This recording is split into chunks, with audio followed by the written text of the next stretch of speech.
Pero sa 64 ka, wala kang maintenance or wala Oo nga, ano sekreto mo daw? Wala akong Ano sekreto mo sa health? Ba't di ka tumatanda? Wala akong maintenance. Si Cesar de Montaño Manhilet, mas kilala bilang Cesar Montano o Buboy, ay ipinanganak noong ika-1 ng Agosto taong 1962 sa Santa Ana, Manila. Sa edad na 64 na ngayong 2026, marami pa rin ang nagsasabi na bata siyang tingnan, malaking bahagi nito ang kanyang disiplina sa katawan. Mula pa noong kabataan, aktibo siya sa martial arts, boxing, at fitness. Hanggang ngayon, regular pa rin ang kanyang workout at malinis ang lifestyle. Graduate siya ng Mass Communication sa Lyceum at kumuha pa ng Master sa Public Safety Administration noong 60 anyos na siya. Patunay na hindi lang pisikal, kundi pati mental, inaalagaan niya ang sarili. Bilang artista, nakilala siya sa mga pelikulang Jose Rizal noong 1998, Muro Ami, at Bagong Buwan. Hindi lang siya aktor, isa rin siyang direktor, producer, at singer na may platinum album na Subok Lang noong 2000, nakagawa rin siya ng Hollywood film na The Great Raid noong 2005, minsan na rin siyang nanilbihan sa gobyerno bilang Chief Operating Officer ng Tourism Promotions Board mula 2016 hanggang 2018.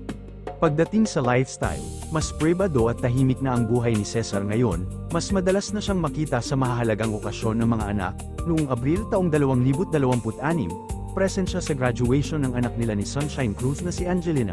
May kinakasama na siya ngayon, si Socorro Kath Angeles, at may 3 silang anak na sina Sam, Liam, at Kristen. Hindi naging simple ang love life ni Cesar at naging laman ito ng mga balita sa loob ng maraming taon. Bago pa kay Sunshine Cruz, naging karelasyon niya si Teresa Loizaga noong dekada 90, nagkaroon sila ng isang anak, si Diego Loizaga, na isa na ring aktor ngayon. Kahit naghiwalay, maayos ang co-parenting nila at nagkikita sila sa mga family gathering. Noong 2000, ikinasal siya kay Sunshine Cruz, nagkaroon sila ng 3 anak na babae, sina Angelina, Samantha, at Angel Francesca. Tumagal ang pagsasama nila ng 13 taon pero nauwi rin sa hiwalayan noong 2013, opisyal na naanal ang kasal noong 2018. Ayon sa naging pahayag ni Sunshine Cruz, nagsimula ang problema noong honeymoon pa lang nila sa Caribbean cruise.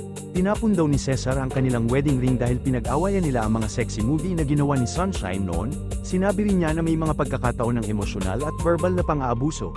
Tinawag daw siyang bold star lang at sinabing wala nang kukuha sa kanya.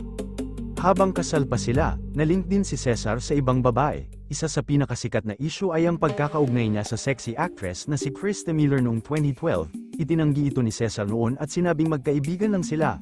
Pero noong 2013, tuluyan nang umalis si Sunshine sa poder ni Cesar. Ayon sa kanya, nakita mismo ng kanilang mga anak sa telepono ni Cesar ang mga larawan ng ibang babae. Nagkaroon din ng alitan sa usaping pera noong kasagsagan ng hiwalayan. Lumabas ang balita na humihingi si Sunshine ng bahay na nagkakahalaga ng 25 milyon, pero nilinaw niya na si Cesar mismo ang nag-alok nito at may email pa siya bilang patunay.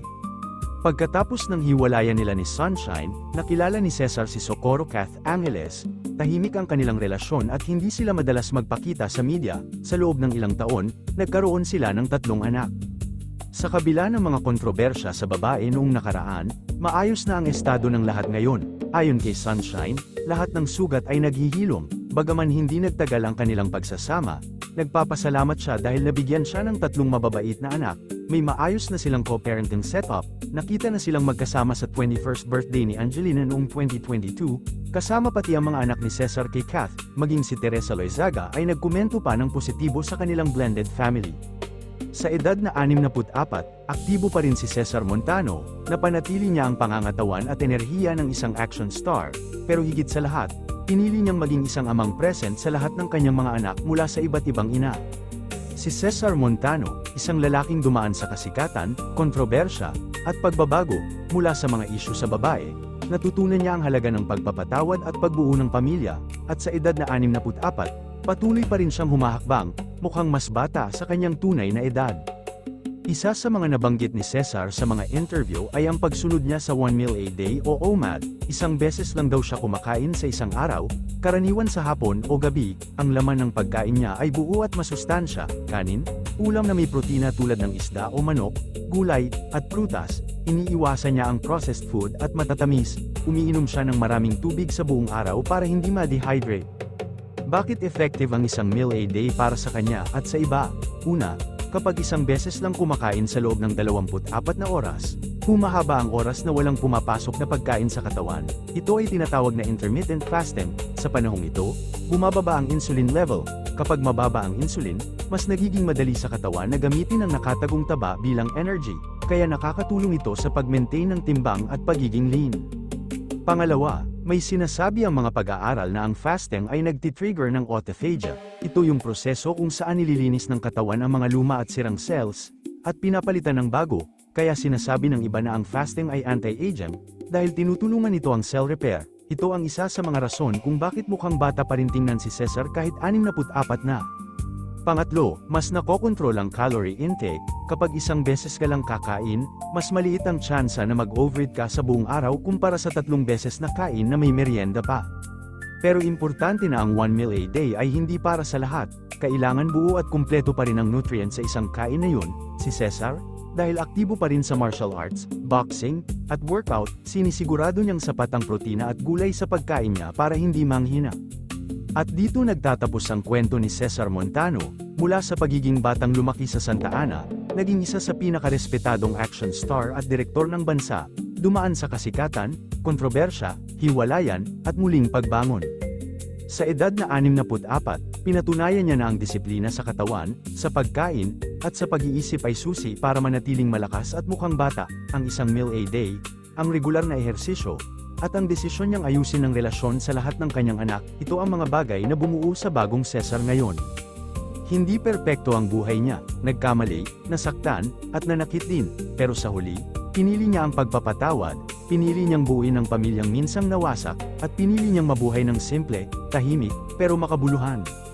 Si Cesar Montano ay paalala na ang tao, anuman ang narating o pinagdaanan, ay may kakayahang magbago, na ang sugat, gaano man kalalim, ay naghihil sa paglipas ng panahon, at na ang tunay na tagumpay ay hindi lang nasusukat sa awards o sa takilya, kundi sa kung paano mo inaayos ang buhay mo at ang buhay ng mga mahal mo.